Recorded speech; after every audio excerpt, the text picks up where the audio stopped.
லாராவெல்ல கண்ட்ரோலர்னா என்ன, எதுக்கு அதை நம்ம பயன்படுத்துகிறோங்கிறத புரிஞ்சுக்க போகிறீங்க. இதுக்கு முன்னாடி வீடியோஸ்லலாம் கெட் ரவுட்டுக்கு ரெஸ்பான்ஸை நம்ம இந்த ஃபங்க்ஷனுக்குள்ளேருந்து தான் எழுதி அனுப்புவோம். இப்போ இதே மாதிரி கோடு எழுதுறதால ஃபங்க்ஷனோட கோடு எவ்வளோ ஜாஸ்தியாகிட்டே போகுது பார்த்தீங்களா? இது ஒரு கட்டம் வரைக்கும் ஓகே. ஆனால் அதிகபட்சமாக நீங்கள் கோடை பயன்படுத்தும் போது நீங்கள் ரவுட் ஃபைலுக்குள்ளே எழுதிக்கிட்டு இருந்தீங்கன்னா அது பெரிய ஒரு குழப்பத்தை ஏற்படுத்தும். இதுக்கு தீர்வே நீங்கள் கண்ட்ரோலரை பயன்படுத்துறது தான். ரவுட்ஸ் ஃபைலில் வர ஒவ்வொரு ரிக்வஸ்ட்டும் ரவுட்ஸ் தானே ஹேண்டில் பண்ணாமல் அதை கண்ட்ரோலரில் இருக்கிற ஒரு ஃபங்க்ஷனுக்கு அனுப்பிடும். கண்ட்ரோலரை பயன்படுத்துறது மூலமாக உங்களுக்கு எந்த ஒரு குழப்பமும் கோடில் இருக்காது. அதே நேரத்தில் நீங்கள் ஈஸியாக அதை மாற்றவும் முடியும். முதல்ல இப்போ நம்ம ஒரு கண்ட்ரோலரை பயன்படுத்துறதுக்கு முன்னாடி ஒரு ரவுட்டை உருவாக்குவோம். ரவுட்டில் கெட் மெத்தடில் முதல்ல நம்ம கொடுக்குற ஆர்குமெண்ட் யூஆர்ஐயாக இருக்கணும். நான் லாகின்ற ஒரு யூஆர்ஐயை கொடுக்குறேன். அந்த யூஆர்ஐயில் வர ரிக்வஸ்டெல்லாம் ஹேண்டில் பண்ணுறதுக்கு நம்ம இதுக்கு முன்னாடி இந்த கால்பேக் ஃபங்க்ஷனை தான் நம்ம பயன்படுத்திக்கிட்டு இருந்தோம். ஆனால் இப்போ நம்ம இந்த இடத்துல கண்ட்ரோலரோட ஃபங்க்ஷனை பயன்படுத்த போகிறோம். முதல்ல நம்ம ஒரு கண்ட்ரோலரை உருவாக்குறதுக்கு உங்கள் டெர்மினலை ஓப்பன் பண்ணிக்கோங்க. அந்த டெர்மினலில் ஒரு கமாண்ட் போட வேண்டியது இருக்குது. PHP artisan make controller space உங்களுடைய கண்ட்ரோலரோட நேம். நீங்கள் அதை எது வேணால் வச்சுக்கலாம். நான் லாகினுக்காக பண்ணுறதால லாகின் கண்ட்ரோலர்னு பெயர் வச்சுக்கிறேன். இப்போ இந்த கண்ட்ரோலரை உருவாக்கிட்டோம். உங்கள் டெர்மினலை நீங்கள் க்ளோஸ் பண்ணிக்கலாம். இப்போ இந்த கண்ட்ரோலர் எங்கே இருக்குது தெரியுமா? ஆப்குள்ளே HTTPக்குள்ளே கண்ட்ரோலர்ஸ்குள்ளே உங்களுடைய கண்ட்ரோலர் உருவாகி இருக்கும். இப்போ இதை ஓப்பன் பண்ணிக்கோங்க. இதில் எந்த ஒரு ஃபங்க்ஷனுமே இல்லை. இப்போ நம்ம இந்த லாகின் பேஜை ஆக்சஸ் பண்ணுறதுக்கு பப்ளிக்காக ஒரு ஃபங்க்ஷன் எழுதிக்கிறோம் இந்த கிளாஸில். அதுதான் login_formன்ற ஒரு ஃபங்க்ஷன். இப்போ இந்த ஃபங்க்ஷனுக்குள்ளே நம்ம ரிட்டர்ன் பண்ணுறது திஸ் இஸ் லாகின் ஃபார்ம் பேஜ்ன்ற ஒரு ஹெட்டிங் மட்டும்தான்.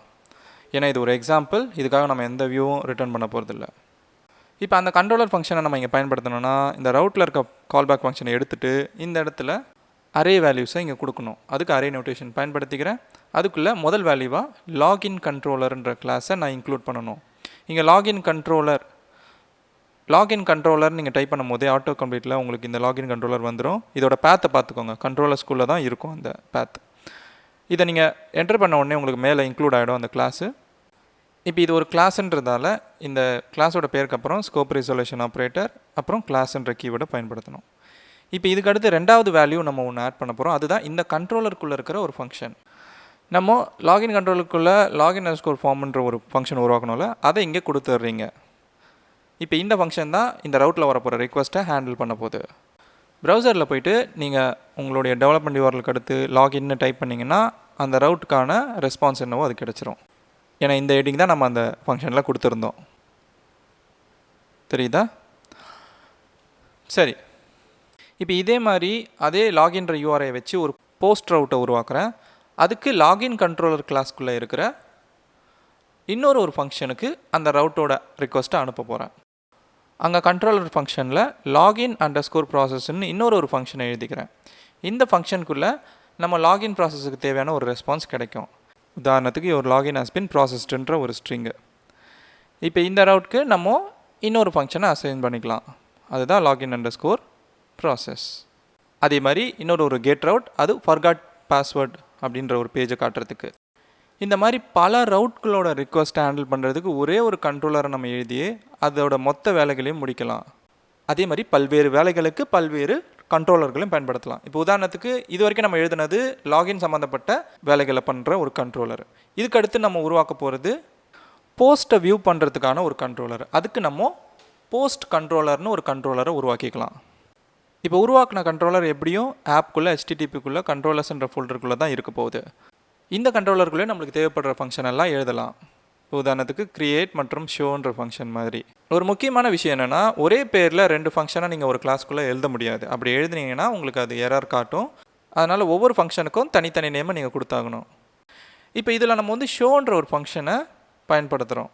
இந்த ஷோன்ற ஃபங்க்ஷனுக்குள்ளே நம்ம ஒரு பேராமீட்டர் ரிசீவ் பண்ண போகிறோம். அதனால் கெட் ரவுட் ஒன்று உருவாக்கிக்கிறேன். அதில் post/idன்ற பேராமீட்டர் வர மாதிரி ஒரு ரவுட்டை உருவாக்கிக்கிறேன். இந்த ஐடின்ற பேராமீட்டர் எனக்கு கிடைக்கும். ஆனால் இந்த இடத்துல நம்ம அதை கண்ட்ரோலருக்கு பாஸ் பண்ண போகிறோம். அதனால் போஸ்ட் கண்ட்ரோலரை இங்கே நம்ம பயன்படுத்த போகிறோம், லாகினுக்கு பயன்படுத்தின மாதிரியே. இப்போ அதில் இருக்கிற ஃபங்க்ஷனான ஷோன்ற ஒரு ஃபங்க்ஷனை நம்ம கால் பண்ண போகிறோம். அதுதான் இந்த ரிக்வெஸ்ட் ஹேண்டில் பண்ண போகிற ஃபங்க்ஷன். இப்போ அந்த ஃபங்க்ஷன் அந்த ஐடின்ற பேராமீட்டரை வாங்குறதுக்கு அந்த ஃபங்க்ஷனோடைய ஆர்குமெண்ட்டாக உங்களுக்கு கிடைக்கும்.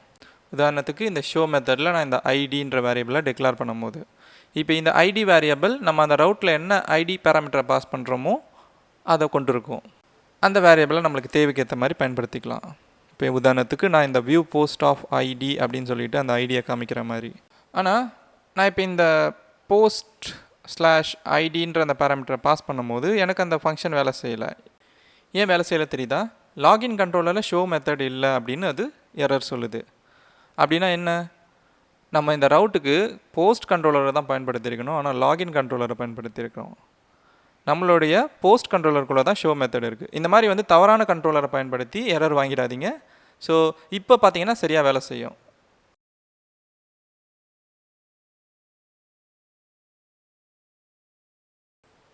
இப்போ அடுத்தது நம்ம எப்படி வந்து ஒரு ரவுட்டுக்கு மிடில்வேரை ஆட் பண்ணுறது?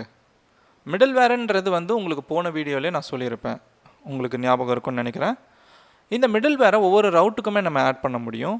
ஆனால் நம்ம ரவுட் கிளாஸ் மூலமாக தான் இந்த மிடில்வேரை ஆட் பண்ணணும் அப்படின்றதெல்லாம் எதுவும் கிடையாது. இப்போ உதாரணத்துக்கு போன வீடியோவை நீங்கள் பார்த்துருந்தீங்கன்னா நம்ம நம்புன்ற ஒரு பேராமீட்டர் அமைச்சு அந்த நம்பருக்கு ஏற்ற மாதிரி ஒவ்வொரு மந்தோட நேமை வந்து டிஸ்பிளே பண்ணுற ஒரு எக்ஸாம்பிள் பார்த்துருப்போம் மிடில்வேருக்கு. இப்போது அந்த மிடில்வேர் இன்னுமே என்கிட்ட இருக்குது. இப்போ இந்த மிடில்வேரை நம்ம பயன்படுத்துகிற மாதிரி ஒரு எக்ஸாம்பிளை பண்ண போகிறோம். மறுபடியும் இதுக்காக நான் மந்த் கண்ட்ரோலர்ன்ற ஒரு கண்ட்ரோலரை உருவாக்கிக்கிறேன். எப்பவும் போல் ஆப்குள்ளே HTTPக்குள்ளே கண்ட்ரோலர்ஸ்ன்ற ஃபோல்டருக்குள்ளே மந்த் கண்ட்ரோலர் உருவாகிடும். இப்போ இந்த கண்ட்ரோலருக்குள்ளே நான் ஒரு ஃபங்க்ஷனை உருவாக்க போகிறேன். அது num2month அப்படின்ற ஒரு ஃபங்க்ஷன் பெயரோடு நான் ஒரு ஃபங்க்ஷனை உருவாக்கிக்கிறேன். இதில் 1, 2, 3ன்ற நம்பரை பேஸ் பண்ணி ஜனவரி, பிப்ரவரி, மார்ச்ன்ற வார்த்தைகளை நம்ம டிஸ்பிளே பண்ணுறோம். இப்போ இந்த கண்டிஷனுக்கு நமக்கு பேராமீட்டர் ஒன்று தேவை, நம்புன்ற பேராமீட்டர். அது நம்மளுக்கு கிடைக்கணும்னா நம்ம ஒரு ரவுட் எழுதணும். இந்த ரவுட் கெட் ரவுட் அதில் month/num ஒரு பேராமீட்டர் நம்மளுக்கு கிடைக்கும். அந்த ரவுட்டோட ரிக்வெஸ்ட்டை நம்ம மந்த் கண்ட்ரோலருக்கு அனுப்புகிறோம். இந்த மந்த் கண்ட்ரோலர் கிளாஸ்க்குள்ளே ஒரு மெத்தட் நம்ம எழுதியிருக்கோம், அதுதான் num2month அப்படின்ற ஃபங்க்ஷன். அந்த ஃபங்க்ஷன் நேமே நம்ம இங்கே 2வது வேல்யூவாக கொடுத்துட்றோம். ப்ரௌசரில் போயிட்டு month/1ன்னு நான் கொடுத்தேன்னா எனக்கு ஜனவரின்ற வார்த்தை தெரியும். ஏன்னா நம்ம இந்த ஃபங்க்ஷனை அசைன் பண்ணியிருக்கோம். சரி, ஒருவேளை இப்போ நான் 4ன்ற நம்பரை கொடுத்தோம்னா எதுவுமே தெரியல. இதுக்கு என்ன காரணம்னு நம்மளுக்கு தெரியும், ஏன்னா 4வது நம்பருக்கு நம்ம எந்த மந்த்தும் கொடுக்கல. இந்த விஷயத்தை ஹேண்டில் பண்ணுறதுக்கு நம்ம இந்த மிடில்வேரை பயன்படுத்தணும், மந்த் நம்புன்ற ஒரு மிடில்வேர். இப்போது இந்த ரவுட்டுக்கு நம்ம இந்த மிடில்வேரை செயின் மெத்தட் மூலமாக ஆட் பண்ணலாம். ஆனால் நான் சொல்ல வர்றது என்னென்னா அதுக்கான அவசியம் கிடையாது. அதையுமே கண்ட்ரோலர் ஹேண்டில் பண்ண முடியும். அதனால் நம்ம இந்த செயின் மெத்தட் பயன்படுத்தணுன்ற அவசியம் இங்கே கிடையாது. இதை ரிமூவ் பண்ணிடலாம். அப்போ எப்படி வந்து நம்ம மிடில்வேரை ஆட் பண்ணுறது? அந்த மிடில்வேரை அதுக்கு நீங்கள் மந்த் கண்ட்ரோலரில் நீங்கள் புதுசாக ஒரு ஃபங்க்ஷனை மேலே எழுதிக்கணும். இது வந்து ஒரு கிளாஸுக்குள்ளே இருக்கிற எல்லா கிளாஸுக்குள்ளேயும் இருக்கக்கூடிய ஒரு ஃபங்க்ஷன். PHP கிளாஸில் கண்டிப்பாக இருக்கும். _construct அப்படின்ற ஒரு ஃபங்க்ஷன் இருக்குது. இந்த ஃபங்க்ஷன் ஒவ்வொரு PHP கிளாஸுக்குள்ளேயும் இருக்கக்கூடியது. எல்லா கண்ட்ரோலரும் ஆரம்பித்த உடனே முதல்ல கால் செய்ய பண்ணக்கூடிய ஒரு ஃபங்க்ஷன் இது. இந்த ஃபங்க்ஷனுக்குள்ளே நம்ம ஒரு ஃபங்க்ஷனை கால் பண்ண போகிறோம். அதுக்கு திஸ் மிடில்வேர் அப்படின்ற ஒரு ஃபங்க்ஷன் இந்த கிளாஸ்க்குள்ளேயே உங்களுக்கு கிடைக்கும். அது எப்படி கிடைக்கும் அப்படின்னு நீங்கள் யோசிக்கலாம். ஏன்னா இந்த மந்த் கண்ட்ரோலர் கிளாஸ்ன்றது கண்ட்ரோலர்ன்ற கிளாஸை எக்ஸ்டெண்ட் பண்ணுது. அப்போ அதுக்குள்ளே இருக்கிற ப்ராப்பர்ட்டி தான் இந்த மிடில்வேர்ன்ற ஃபங்க்ஷன். இந்த மிடில்வேர் ஃபங்க்ஷனுக்குள்ளே நம்மளுடைய மிடில்வேரான மந்த்தை நான் செலக்ட் பண்ணிக்கிறேன்.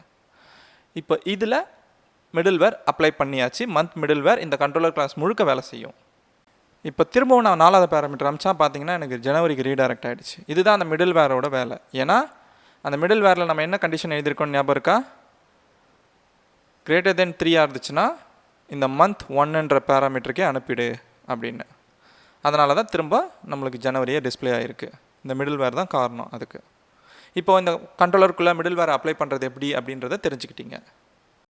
நம்ம இப்போ URLல் பேராமீட்டர்ஸ் அனுப்புகிறோம். உதாரணத்துக்கு இந்த மாதிரி யூசருன்ற ஒரு பேராமீட்டர் நம்மளுக்கு URLல் கிடைக்கும். இந்த இன்புட் பேராமீட்டரை நம்ம கண்ட்ரோலருக்குள்ளே வாங்க முடியுமா? நிச்சயமாக வாங்க முடியும். அதை நீங்கள் எப்பவும் போல் வாங்கிறதுக்கு உங்களுடைய கண்ட்ரோலரோட ஃபங்க்ஷனுக்குள்ளே ரெக்வெஸ்ட்டோட ஆப்ஜெக்டை நீங்கள் வாங்கி ஆகணும். இந்த ரெக்வெஸ்ட் கிளாஸோட ஆப்ஜெக்ட் உங்களுக்கு கண்டிப்பாக கிடைக்கும். ஏன்னா நம்ம ரெக்வஸ்ட் கிளாஸை இங்கே மேலே எப்பயுமே கண்ட்ரோலர் மேலே இன்க்ளூட் பண்ணியிருப்போம். அதுக்கு ரெக்வஸ்ட் ஆப்ஜெக்டை நீங்கள் உருவாக்கிக்கோங்க. இந்த ரெக்வஸ்ட் ஆப்ஜெக்டை பயன்படுத்தி நீங்கள் உங்களுடைய இன்புட் பேராமீட்டர் எல்லாத்தையுமே வாங்கிக்கலாம். இப்போ அதை நான் எப்படி பயன்படுத்துகிறேன்னு பாருங்கள். யூசர்ன்ற ஒரு வேரியபிளை டிக்ளேர் பண்ணி அதுக்குள்ளே ரெக்வஸ்ட் ஆப்ஜெக்ட்குள்ளே இருக்கிற ஒரு ஃபங்க்ஷனான இன்புட்டுன்ற ஃபங்க்ஷனை நம்ம பயன்படுத்துவோம். ஏன்னா இதை வச்சு தான் நம்ம இன்புட் வேல்யூஸ் எல்லாம் வாங்க வேண்டியது இருக்குது. இந்த இன்புட் வேல்யூஸில் யூசருன்ற பேரில் வர வேல்யூஸ் எல்லாத்தையும் வாங்கிக்கிறோம். அந்த யூசர் வேரியபிளை நான் எல்லா ஸ்ட்ரிங்கை ரிட்டர்ன் பண்ணுற இடத்துலையும் பயன்படுத்திக்கிறேன்.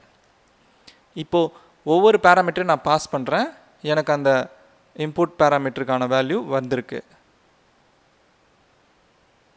பார்த்தீங்கன்னா லொகேஷன்றது இன்புட் பேராமீட்டர். அதை நான் வாங்கி தான் ஒவ்வொரு ரிக்வஸ்ட்லேயும் ரிட்டர்ன் பண்ணுறேன். ஸோ இப்போது இன்புட் பேராமீட்டரையும் எப்படி நீங்கள் கண்ட்ரோலர் வழியாக நீங்கள் எடுக்க முடியும் அப்படின்றது தெரிஞ்சு போச்சு. நல்லா ஞாபகம் வச்சுக்கோங்க, இது நம்மன்றது ரவுட் பேராமீட்டர், இன்புட் பேராமீட்டர் கிடையாது. இப்போ இந்த ரவுட் பேராமீட்டரை இப்படி தான் வாங்கணுன்ற அவசியம் இல்லை. நீங்கள் இந்த ரெக்வஸ்ட் ஆப்ஜெக்ட்லேயும் இதை வாங்கலாம். இதுக்கு நம்மன்ற ஒரு வேரியபிளை உருவாக்கி இதே ரெக்வஸ்ட் ஆப்ஜெக்ட்டுக்குள்ளே நம்மன்ற ஒரு பேராமீட்டர் கண்டிப்பாக உங்களுக்கு கிடைக்கும். அந்த ப்ராப்பர்ட்டியை இந்த ரெக்வஸ்ட் ஆப்ஜெக்டில் வாங்கிக்கலாம். இப்போ இதை நான் இப்படி வாங்கி நம்ம வேரியபிளுக்குள்ள அசைன் பண்ணிட்டேன். எப்பவும் போலவே பாருங்கள், இந்த ரிக்வஸ்ட் வேலை செய்யும். அவுட்புட் பார்த்தீங்கன்னா உங்களுக்கு சரியாக வரும். பார்த்தீங்கன்னா மார்ச், ஜனவரி இதெல்லாமே சரியாக வந்திருக்கு. அப்போ இந்த பேராமீட்டர் உங்களுக்கு இப்படியும் வாங்கிக்கலான்றதுக்காக தான் இந்த உதாரணம். மொத்தத்தில் இன்றைக்கி வந்து கண்ட்ரோலருக்குள்ளே எப்படியெல்லாம் உங்களுடைய ஃபங்க்ஷனை வச்சு வேலை செய்வீங்க, எப்படியெல்லாம் பேராமீட்டர்ஸ் வாங்கலாம், எப்படியெல்லாம் மிடில்வேரை ஆட் பண்ணலாங்கிறத தெரிஞ்சுக்கிட்டீங்க. அடுத்த வீடியோவில் பிளேட் டெம்ப்ளேட்டிங் இன்ஜின் பற்றியும் ஒரு பிளேட் லேஅவுட்டை உருவாக்குறதை பற்றியும் தெளிவாக தெரிஞ்சுக்க போகிறீங்க.